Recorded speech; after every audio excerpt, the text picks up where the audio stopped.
जय हिंद दोस्तों, आज के इस वीडियो में हम लोग बात करने वाले हैं उड़ीसा में जो एक दुखद रेल दुर्घटना हुई है उसके ऊपर हम लोग बात करेंगे। इस वीडियो में हम लोग समझेंगे कि ये जो रेल दुर्घटना हुई है इसके ऊपर का सबसे बड़ा वजह क्या है और दोस्तों जो चीज़ें निकल के सामने आई है उन चीज़ों के बारे में बात करेंगे। और एक जो सबसे बड़ा कारण निकल के इस घटना का आया है वो है आपको ट्रैक जो चेंजिंग होती है उसमें कुछ खामियां आई थी। समझेंगे कि रेलवे ट्रैक जो है रेलगाड़ी कैसे अपना ट्रैक चेंज करती है, इन चीज़ों को भी हम लोग यहाँ पे डिटेल्स में समझेंगे। और समझेंगे कि क्या जो कवच सिस्टम हमारे देश में जो अभी बहुत जोर शोर से इस चीज़ के बारे में प्रचार किया जा रहा था कि जो कवच सिस्टम है वो पूरे रेलवे में लगाया जा रहा है, जिससे कि हेड ऑन कॉलिजन जो होता है कि आमने सामने का जो टक्कर होता है रेलगाड़ियों के बीच का, उसे जो है कम कर दिया जाएगा, उसे जो है बिल्कुल ही खत्म कर दिया जाएगा। तो क्या वो चीज़ें फेल हो चुकी है, इन सभी चीज़ों के ऊपर हम लोग डिटेल्स में बात करेंगे। दोस्तों अगर आप हमारे चैनल पे नए हैं तो चैनल को सब्सक्राइब कर लें, बेल आइकन को दबा लें ताकि आप तक और भी अच्छे वीडियोस पहुंचते रहें। चलिए दोस्तों, तो हम लोग अपने इस वीडियो की शुरुआत करते हैं। जैसा कि आप यहाँ पे ये फिगर देख रहे होंगे, यहाँ पे हमने लगाया है और हमारे अंदर जो कुछ क्वेश्चंस उठ रहे हैं ये सारे क्वेश्चन हर किसी इंडियन के सामने आ रहा है कि ये चीज़ हुई आखिर कैसे। दोस्तों ये बहुत बड़ी घटना है, ये जो है भारत के इतिहास का दूसरा सबसे बड़ा घटना है। इससे पहले एक घटना भी हुई थी लेकिन ये दूसरा सबसे बड़ा घटना है।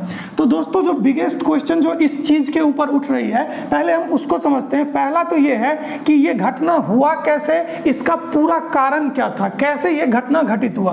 दूसरा जो हमारे अंदर ये क्वेश्चन इसमें हम लोग कवर करेंगे वो है कि क्या कवच सिस्टम काम नहीं किया। दोस्तों जो भारत में बहुत जोर शोर से इस चीज पे बात हुई है, हर बार जो है फंड अलॉट किए गए हैं, जो हमारी बजट आती है उसमें फंड दिए जा रहे हैं कि रेलवे में कवच सिस्टम लगाने के लिए इतने लाख करोड़ का जो है यहाँ पे बजट दिया गया। तो क्या वो चीजें जो है अब फेल हो चुकी है, इसके ऊपर भी हम लोग समझेंगे। तीसरा हम लोग समझेंगे कि क्या भारत की रेल व्यवस्था इतनी दुरुस्त हो चुकी है कि हमारे प्रधानमंत्री जी जो हैं गुजरात में हो या जहां भी हो वो जो बुलेट ट्रेन की बात कर रहे हैं, क्या हमारी नॉर्मल रेल व्यवस्था इतनी अच्छी हो गई है कि हमारे देश को अभी बुलेट ट्रेन की जरूरत है और क्या हम बुलेट ट्रेन चला के इन चीजों को क्यों नजरअंदाज कर रहे हैं। तो इन चीजों के ऊपर भी हम लोग बात करेंगे। चौथा हम लोग समझेंगे कि क्या रेल मंत्री को अपना इस्तीफा दे देना चाहिए। दोस्तों जो अभी राजनीतिक गलियारों में जो इन चीजों के ऊपर बात हो रही है कि रेल मंत्रियों को अपना इस्तीफा दे देना चाहिए। भले ही कल हमारे प्रधानमंत्री और रेल मंत्री साहब ने जो है वहां पे पूरी तरीके से उन चीजों को निगरानी किया, जहां पे एक्सीडेंट हुआ था रेल का, वहां पे जाके उन्होंने उस साइड को पूरी तरीके से वहां पे खुद अपने निरीक्षण में सारे काम को करवाया, रेस्क्यू ऑपरेशन हुए। अब जो है फिर से जो है रिस्टोर किया जा रहा है ताकि रेलवे फिर से अपने यथावत चीज़ों को कंप्लीट कर सके। लेकिन दोस्तों यहाँ पे बहुत बड़ा यहाँ पे ट्विटर पे एक कैंपेनिंग चल रहा है कि रेल मंत्री को अपना इस्तीफा दे देना चाहिए। और हम कुछ इंपॉर्टेंट पॉइंट के ऊपर भी बात करेंगे, जो फैक्ट्स हैं कि अभी तक के 5 सबसे बड़े रेल हादसे कौन कौन से हैं। और उसके बाद हम लोग बात करेंगे कि अभी तक कितने ऐसे रेल मंत्री थे जिन्होंने कि रेलवे दुर्घटना होने के बाद जो है रेलवे एक्सीडेंट होने के बाद उन्होंने खुद अपना इस्तीफा दे दिया, अपने ऊपर रिस्पॉन्सिबिलिटी लेते हुए कि ये मैं इसका रिस्पॉन्सिबिलिटी लेता हूं और मैं अपना इस्तीफा देता हूं। तो दोस्तों चलिए हम लोग समझते हैं एक एक करके सारी चीज़ों को। जैसा कि आप यहाँ पे देख रहे हैं कि हमारे नरेंद्र मोदी प्रधानमंत्री जी जो हैं वो कल जो है यहाँ पे जो जिस साइट पे ये हुई थी उस साइट पे पहुँचते हैं। यहाँ पे हमारे रेल मंत्री साहब हैं अश्विनी वैष्णव साहब, और ये सारी चीज़ों को इनको बता रहे हैं कि कहाँ पे कैसे हुआ, क्या चीज़ें हुई, इन सारी चीज़ों के ऊपर इन्होंने एक्सप्लेन किया। उसके बाद दोस्तों अब चलते हैं कि जो पहला हमारा क्वेश्चन था कि ये घटना हुई कैसे, अब उसको थोड़ी सी चीज़ों को हम लोग यहाँ पे समझते हैं। तो दोस्तों इस फिगर से आपको बहुत सारी चीज़ें क्लियर हो जाएगी और जो इसका जो मतलब जांच था वो भी कंप्लीट हो गया है। आज मैंने देखा है कि जो हमारे रेल मंत्री साहब हैं उन्होंने अभी एक प्रेस कॉन्फ्रेंस ANI को जो है उन्होंने एक बाइट दिया था, उसमें उन्होंने भी बताया है कि जो इसके रूट कॉज थे कि किस कारण से ये हुआ उसके बारे में पता लग गया है। लेकिन वो जो रेलवे के जो हैं वो इस चीज़ों को डिक्लेयर करेंगे। तो अभी तक जो चीज़ें आ रही है और जो मेन वजह सामने आ रहा है उसके बारे में हम आपको समझाते हैं। दोस्तों ये जो रेल ट्रैक देख रहे हैं आप, यहाँ पे आपको 4 ठो ट्रैक दिख रहा होगा, एक ये वाला, एक ये वाला, एक ये रेल ट्रैक था जो कि पूरी तरीके से क्षतिग्रस्त हो चुका है यहाँ से, और एक रेल ट्रैक यहाँ से था। 4 रेल ट्रैक आप यहाँ से आगे इस चीज़ों को देख सकते हैं। दोस्तों ये जो रेल ट्रैक था ये 2 स्टेशन को कवर कर रहा था। ये यहाँ से आगे की तरफ जाएंगे, मतलब ये स्टेशन का पार्ट है, ये स्टेशन को कवर कर रहा था। और इधर जो है ये जो है मेन लाइन था, 2 जो है एक मेन लाइन निकाला गया था दोनों साइड से। और ये क्या था, ये आपको स्टेशन के अंदर से लूप लाइन थी कि मेन लाइन से ट्रेन डाइवर्ट होकर स्टेशन के अंदर जाती थी। और ये जो लाइन था और ये लाइन मेन लाइन बना दिया गया था कि विदाउट स्टेशन पे आए हुए साइड से ऐसा करके, ये एक छोटा सा स्टेशन था तो वहाँ पे इस टाइप की सुविधा दी गई थी। आप बहुत जगहों पे देखे होंगे कि जहाँ पे मालगाड़ी को मतलब लाना होता है तो वो एक बैक साइड से वो लोग क्या करते हैं, मालगाड़ी को उस साइड से लेके जाते हैं जो ट्रेन स्टेशन के उस साइड बाहर की तरफ से होता है। तो कुछ इस टाइप का यहाँ पे ये था, मेन लाइन था, ये भी मेन लाइन था। और 2 ये जो लाइन थे ये बीच से स्टेशन को कवर करते हुए जा रहे थे, लूप लाइन थे। अब होता क्या है दोस्तों कि जो यहाँ पे चीज़ें सब देखने को आ रही है कि ये आपको एक मालगाड़ी दिख रहा होगा, ये जो है यहाँ पे आपको एक मालगाड़ी दिख रहा होगा, ये जो है आपको कोयले से लदी हुई थी। ये जो मालगाड़ी थी ये क्या थी, कोयले से लदी हुई थी। और होता क्या है कि जिस गाड़ी को इस लाइन पे आना चाहिए था, एक्चुअली क्या था, सॉरी, मालगाड़ी जो थी इस लाइन पे थी, मतलब स्टेशन के अंदर वाली लाइन पे थी। और ये जो लाइन मेन लाइन था, इस लाइन पे इस गाड़ी को जानी थी, जो हमारी ट्रेन जो कोरोमंडल एक्सप्रेस थी उसको इस लाइन पे जानी थी।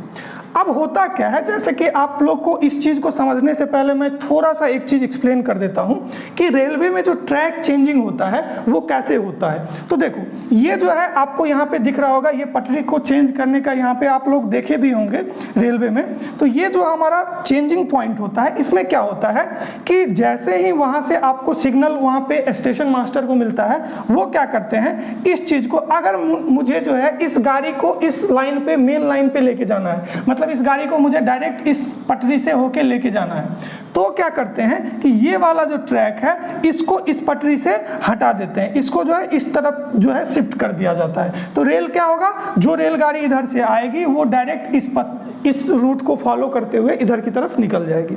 लेकिन अगर मान के चलो कि कोई रेलगाड़ी को मुझे इस लाइन में लेके जाना है, ऐसे इस लाइन में लेके जाना है, तो फिर मुझे क्या करना होगा कि ये वाली जो पटरी है, ये आपको दिख रहा होगा गैप जो दोनों के बीच दिख रहा होगा, इसको क्या किया जाता है, इसमें जो है इस साइड जो है यहाँ पे ये लगा रहता है, इसकी मदद से जो हम लोग क्या करते हैं, इस यहाँ पे सिग्नल दी जाती है और इसको क्या किया जाता है, ये इसमें कवर कर लेता है। और जो गाड़ी आती है वो क्या करती है, इसको ऐसे कवर करते हुए ऐसे करके ये इधर से इस रूट में चले जाएगी। यही जो मेन जो इसका प्रोसीजर होता है वो ट्रैक चेंज करने का, ये यही होता है। अब जो अभी का जो केस आया है आज, मतलब ये जो दुर्घटना हुई है, यहाँ पे भी आप इसको देख सकते हैं कि यहाँ पे देखिए, जैसे कि आपको दिख रहा होगा ये सारी ट्रेनें आ रही है। जैसे इस ट्रेन को अगर जाना होगा, ये ट्रेन अगर इसको इधर आना होगा तो ये इसमें सटेगा, फिर इससे ये ऐसे करके जो है आ सकती है। तो ये सारी चीज़ें हैं। एक और मैंने यहाँ पे डायग्राम लिया है, देखो ये वाला जो है अभी जब खुला इससे दूर है तो क्या होगा,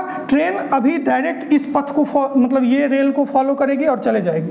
बट अगर ट्रेन को मुझे इस साइड लेके जाना है, इस डायरेक्शन में मुड़ाना है, तो क्या करेंगे, इस वाले को जो ये स्विच पॉइंट है, इस स्विच पॉइंट को हम लोग क्या करेंगे, इधर की तरफ शिफ्ट करवाएंगे। तब क्या होगा कि रेलगाड़ी आएगी और वो मुड़ के ऐसे करके चली जाएगी। तो अभी वाली जो केसेज यहाँ पे जो दुर्घटना हुई है उसकी समझिए। यहाँ पे क्या हुआ कि जो सबसे बड़ा जो अभी चीज़ें निकल के आ रही है, बताया जा रहा है कि जो ये वाला पॉइंट था, इसको क्या होना था, इसको इसमें शिफ्ट होना था और गाड़ी को क्या करना था, गाड़ी को ये जो पॉइंट था इसको इससे दूर रहना था और गाड़ी को डायरेक्ट इस मेन लाइन से, जो हमारी मतलब रेलगाड़ी थी कोरोमंडल एक्सप्रेस, उसको इस लाइन को, मेन लाइन को फॉलो करते हुए निकल जाना था। लेकिन हुआ क्या कि टेक्निकल इशू के कारण या जिस भी कारण से हुआ होगा, वो क्या हुआ कि ये जो है, ये क्या हुआ, इस पॉइंट को ये इसमें सिग्नल तो ग्रीन दे दिया गया। तो ग्रीन सिग्नल का मतलब है कि रेलगाड़ी अपनी फुल स्पीड से जाएगी। तो रेलगाड़ी अपनी फुल स्पीड से जाएगी तो वो इसको ये लाइन फॉलो करना है, क्योंकि ये मेन लाइन है और इसमें इसको कोई भी ऑब्स्ट्रक्शन नहीं है, ये आराम से जा सकती है। लेकिन और ये जो लाइन था ये स्टेशन के अंदर का था, जिसमें कि पहले से क्या थी, मालगाड़ी लगी हुई थी। इसमें क्या था, पहले से एक मालगाड़ी लगी हुई थी इस पॉइंट में अंदर स्टेशन की तरफ। अब होता क्या है कि ये जो कोरोमंडल एक्सप्रेस आती है तो इसको सिग्नल इसमें मिल गया ग्रीन वाला, इसको इधर जाना था, लेकिन ये वाला पॉइंट क्या था, ये इसमें सटा हुआ था, ये जो पुल रॉड है ये इसको कवर नहीं किया था और ये स्विच पॉइंट जो है ये इसको कवर कर रहा था, मतलब इस वाले पटरी में ये सटा हुआ था। अब इसका खामियाजा क्या भुगतना पड़ा कि जिस ट्रेन को ये पथ फॉलो मतलब रूट फॉलो करना था, जिस ट्रेन को ये रूट फॉलो करना था, वो ट्रेन मुड़ के ऐसे चले जाती है। वो ट्रेन क्या होती है, चूंकि ये वाला सटा हुआ था तो इसको फॉलो करते हुए, इस पटरी को फॉलो करते हुए क्या हुआ, इस डायरेक्शन में मुड़ गया, जो स्टेशन के अंदर वाला जो था डायरेक्शन करके उसमें मुड़ गया। अब प्रॉब्लम क्या हुई कि इधर क्या था, मालगाड़ी खड़ा था, देखो आप, तो अब जो है यहाँ पे एक जोरदार टक्कर होता है मालगाड़ी के बीच और आपका जो ट्रेन था जो कि आ रहा था। तो देखो ये जो मालगाड़ी आपको दिख रहा होगा, ये मालगाड़ी और इधर से ये ट्रेन आ गई और इस दोनों के बीच क्या हुआ, एक भयंकर टक्कर हो गया। तो इससे क्या हुआ कि यहाँ पे जो है ये ट्रेन जो है पूरी तरीके से क्षतिग्रस्त हो गई। अब इसी सेम टाइम पे जो दूसरी ट्रेन हावड़ा वाली थी वो भी आ रही थी और इधर क्या था, एक्चुअली जो ट्रेन जब ये डिरेल हुई तो यहाँ से देखो ये जितने इसके स्लीपर थे या जितने भी चीज़ें थी वो सारी की सारी चीज़ें क्या हुई, जैसे ही ट्रेन डिरेल हुई तो ये सारी देख सकते हैं किस तरीके से ये बिखर गए। तो इसके जो डब्बे थे वो इधर से उस पटरी पे भी चले गए जिस पटरी पे उधर से ट्रेन आने को थी, जिस पटरी पे क्या थी, उधर से ट्रेन आने को थी। तो पहला टक्कर तो इस मालगाड़ी का और इस ट्रेन का हुआ, एक ट्रेन इधर से आ रही थी और इधर से मालगाड़ी खड़ी थी, उसके बीच क्या हो गया। और दूसरा ट्रेन जो आया उसका जो इसमें जो मतलब इसका जो डब्बा पटरी पे बिखरा हुआ था उसके कारण उसका इंजन टकरा के और वो चारों तरफ उसका भी क्या हुआ, एक्सीडेंट हुआ। तो ये जो अभी तक का जो कारण आ रहा है वो सबसे बड़ा कारण दोस्तों यही आ रहा है इस ट्रेन के टक्कर होने का। तो आप समझ गए होंगे कि पटरी कैसे चेंज करता है, उसको भी मैंने बता दिया कि जब ये वाला पॉइंट अगर इसको कवर कर लेगा तो अब ये रेल इधर मुड़ के चले जाएगा। अगर ये पॉइंट इससे हटा हुआ है, आप गौर करना, तो ये डायरेक्ट ये गाड़ी क्या करेगा, इस मेन लाइन को फॉलो करके चले जाएगा। तो यहाँ तक चीज़ें आपको समझ में आ गई होगी दोस्तों। यहाँ पे लिखा हुआ है कि दोनों ट्रेनों के बाहगाना स्टेशन पहुँचने में 3 घंटे का फर्क था पर एक साथ आ गई। दोस्तों संजोग ऐसा था कि जो ट्रेन दोनों थी जिसमें टक्कर हुई है, ये दोनों ट्रेन का जो टाइमिंग था वो 3 घंटे का गैप था, लेकिन ये एक ही टाइम पे आ गए। ये कहते हैं ना कि जो चीज़ें होने को रहती है वो हो ही जाती है। तो वही चीज़ है कि अगर कोई ट्रेन लेट था, वो लेट होने के कारण अब सेम टाइम पे पहुंच गई। तो बहुत सारी चीज़ें होती है, तो यहाँ पे ये चीज़ें आपको दिख रही है। अच्छा, अब हम लोग देखते हैं कि बिहार मतलब पूरे इंडिया में जो है 4 सबसे बड़े रेलवे हादसे मतलब रेल दुर्घटना कौन कौन से हुए हैं। तो इसको अगर मैं आपको समझाऊं तो यहाँ पे आप देख सकते हैं कि बिहार में पुल पार करते समय यहाँ पे आप अगर सहरसा डिस्ट्रिक्ट जाते होंगे तो आप देखे होंगे वहाँ पे एक कोसी नदी पे एक पुल बना हुआ है और आगे सहरसा की तरफ आप खगड़िया रूट होते हुए जाएंगे तो आपको ये चीज़ें दिख जाएगी, अभी भी वो पुल मौजूद है। तो बिहार में पुल पार करते समय एक पैसेंजर ट्रेन बागमती नदी में गिर गई थी जिसमें 750 से अधिक लोगों की मौत हो गई थी। यह भारत का सबसे बड़ा ट्रेन हादसा था। जी हाँ दोस्तों, ये बहुत ही भयानक वाला ट्रेन हादसा था। इसमें जो है यहाँ पे उसी चीज़ को मैंने इंग्लिश में करवा के लिख दिया है कि ये नियर सहरसा, आप देख सकते हैं नियर क्या है, सहरसा। इसमें अप्रॉक्सीमेटली 500 से 800 डेथ बताई गई थी, लेकिन आपको पता है कि जो एक्चुअल डाटा आते हैं वो डाटा आते हैं जिसमें कि जो लोग रिजर्वेशन के थ्रू होते हैं या बहुत सारे लोग वेटिंग के थ्रू होते हैं। कहीं ना कहीं जनरल बॉगी में आज भी, वैसे बिहार में तो और ज़्यादा होता है कि लोग टिकट ही नहीं लेते हैं, तो उनमें से बहुत सारे लोगों का तो डाटा बिहार सरकार के पास होता ही नहीं है, या फिर कोई भी सरकार हो जहाँ भी हो तो वो जो जनरल में जो विदाउट टिकट चले गए या फिर जनरल में बहुत सारे लोग रहते हैं उनकी डाटा जो है नहीं रहती है। तो ये डाटा हमें कम दिखता है, बट एक्चुअल फिगर जो है कहीं ना कहीं ज़्यादा रहता है। तो अभी वाला जो एक्चुअल फिगर अभी आ रहा है 300 के अप्रॉक्स आ रहा है आज, मतलब उड़ीसा वाला, लेकिन ये फिगर कहीं ना कहीं जो है प्लस ही होगा, ये कम तो नहीं होगा। और 1000 प्लस आदमी जो है अभी घायल हैं, तो इनमें से भी भगवान से दुआ कीजिए कि इन लोगों का रिकवरी हो जाए। लेकिन कहीं ना कहीं बहुत सारे लोग ऐसे हैं जो कि मेजर इंजरी हैं, तो इनमें से भी बहुत सारे लोगों का जो है डेथ हो सकता है, बहुत सारी चीज़ें हैं। तो ये चीज़ें तो यहाँ की हो गई कि पहला जो ट्रेन एक्सीडेंट सबसे बड़ा जो था ये बिहार में हुआ था और इसमें अप्रॉक्सीमेटली 800 के अप्रॉक्स जो है डेथ बताया गया था। दोस्तों दूसरा जो इसके बाद यहाँ पे ट्रेन एक्सीडेंट बताया गया, फिरोजाबाद के पास जो है पुरुषोत्तम एक्सप्रेस जो है ये एक्सप्रेस जो है टकरा गई थी। इस हादसे में 305 लोगों ने जान गंवा दी थी। तो ये दूसरा सबसे बड़ा हादसा था, 1995 में हुआ था। तो दोस्तों ये वाली जो है अभी वाली जो घटना हुई है कहीं ना कहीं वो 2 नंबर पे आ जाएगी, क्योंकि उसमें जितनी लोगों की जाने गई है तो कहीं ना कहीं वो 2 नंबर पे आ जाएगी। वो दूसरी सबसे बड़ी घटना होगी पूरे रेलवे इतिहास के अंदर, भारत के अंदर, जो इतने लोगों की जाने गई। तीसरा जो है अगस्त 1995 में जो है ब्रह्मपुत्र मेल उत्तर रेलवे के कटिहार डिवीजन के गैसेल स्टेशन पे खड़ी अवध असम एक्सप्रेस से टकरा गई, जिसमें 385 लोग से अधिक मारे गए थे। और चौथी यहाँ पे जम्मू तावी सियालदा एक्सप्रेस पंजाब में गोल्डन टेम्पल मिल से के पटरी से उतरने से 3 डब्बों में टकरा गई थी, जिससे 221 लोगों की मौत हो गई थी। तो ये सारे डाटे आपके सामने आप देख सकते हैं। अब एक सबसे बड़ा जो क्वेश्चन आ रहा है कि क्या हमारे रेलवे मिनिस्टर को जो है इस चीज़ के कारण जो है उन्हें इस्तीफा दे देना चाहिए। तो दोस्तों हम लोग समझते हैं कि देखो रेलवे मिनिस्टर जो है वो अपना काम बहुत अच्छी तरीके से कर रहे हैं, और जो कवच वाली बात है इसके ऊपर भी हम लोग बात करेंगे कि क्या कवच की फेलियर हो गई थी। तो पहले हम लोग इन चीज़ों को समझते हैं कि हमारे जो इससे पहले जो रेलवे मिनिस्टर कौन कौन थे जिन्होंने कि इस रेलवे दुर्घटना के कारण अपना इस्तीफा दे दिया था। तो पहला जो है इसमें लाल बहादुर शास्त्री जी का नाम आता है।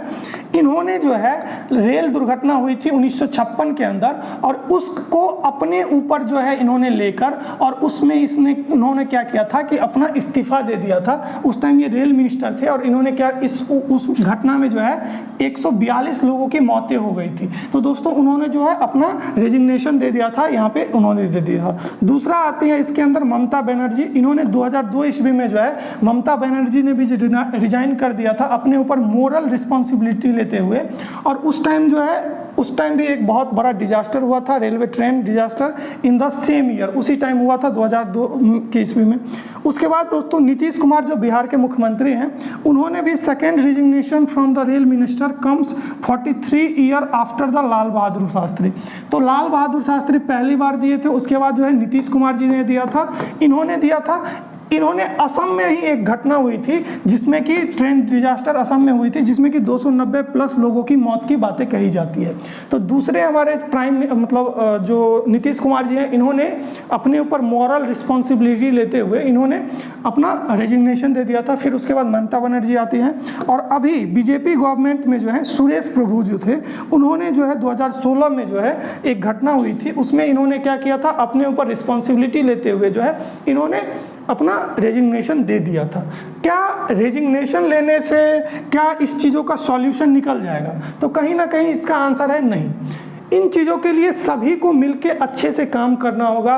एक्चुअली क्या होता है कि आज के टाइम में लोग जब जॉब में पहुंच जाते हैं, अभी इस बार क्या है इसका तो नहीं पता, लेकिन अभी उस चीज़ के ऊपर हम लोग बात करेंगे। यहाँ पे आप कुछ देख सकते हैं कि किस तरीके से एनडीआरएफ की टीम, हमारे सेना, इन सभी लोगों ने मिलके बहुत क्विक रिस्पांस दिया, और इन सभी लोगों ने मिलके बहुत अच्छे से लोगों का यहाँ पे हेल्प किया और रेस्क्यू ऑपरेशन को जारी रखा, जिससे कि बहुत सारी जानें बचाई गई है। उसके बाद दोस्तों आपको और चीज़ें दिखाते हैं। एएनआई की तरफ से यहाँ पे इस चीज़ों को दिखाया गया है। हाँ, अब हम लोग बात करते हैं कवच सिस्टम के ऊपर। तो दोस्तों सबसे पहले आपको मैं ये वीडियो दिखा देता हूँ जो हमारे यहाँ पे आपको ये दिखेगा कवच सिस्टम का। इन्होंने जो हमारे रेलवे मिनिस्टर है इन्होंने दिखाया था। Automatically stop at almost. Both the trains automatically stop at exactly 400 meters. I took that risk. Being an engineer, I feel very comfortable and confident of our engineering talent in the country. दोस्तों इसमें होता क्या है कि कवच system जो है इसके बारे में इन्होंने, हमारे जो रेलवे मंत्री है, इन्होंने दिखाया कि जो ये वाली ट्रेन थी इधर से आ रही थी लोको 1, और इधर से जो है जिसमें कि रेल मंत्री साहब खुद बैठे हुए हैं, वो वाला ये लोकोमोटिव है, और दोनों लोकोमोटिव एक ही रेल ट्रैक पे आ रही है। तो दोस्तों क्या होता है कि जब ये दोनों 400 मीटर के डिस्टेंस पे आते हैं, तो देखिए यहाँ पे क्या होता है, ऑटोमेटिक ब्रेक लग जाती है और दोनों लोकोमोटिव क्या होती है, रुक जाती है। तो उसी चीज को इन्होंने दिखाया है। देखिए यहाँ पे इसके अंदर ये जो अश्वनी वैष्णव साहब हैं वो बैठे हुए हैं, और यहाँ पे आप देख सकते हैं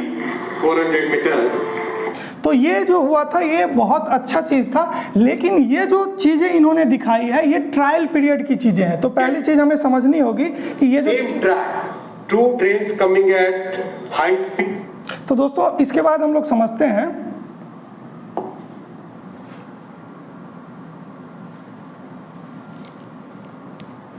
तो जैसा कि आपने कवच सिस्टम के बारे में समझ लिया, अब हम लोग समझते हैं कि कवच सिस्टम का काम कहां तक हुआ।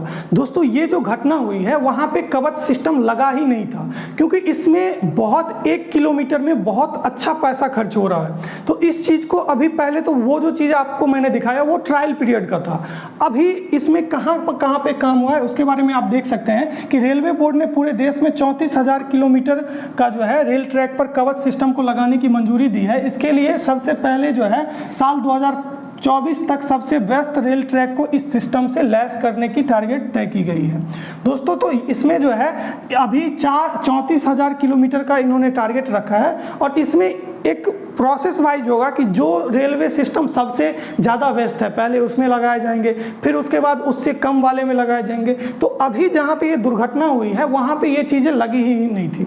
अगर ये लगी होती तो कहीं ना कहीं जो इतनी सारी जानें गई हैं वो सारी चीज़ें जो है बच जाती, और इससे क्या होता कि लोगों की जानें बच जाती। तो यहाँ पे देख सकते हैं कि over 1098 routes kilometer and 65 train moving under the south central railway. South central railway के अंदर इतनी रूट्स और इतना ट्रेन जो है वो कवच सिस्टम से लैस हो चुका है, और जो कि इस पे वर्क कर रहा है। लेकिन अभी जो दुर्घटना हुई उसमें जो है आपको ये चीज़ें जो है नहीं हुई थी, उसमें ये चीज़ें नहीं लगी हुई थी, जिसके कारण जो है आपको ये घटना देखने को मिली।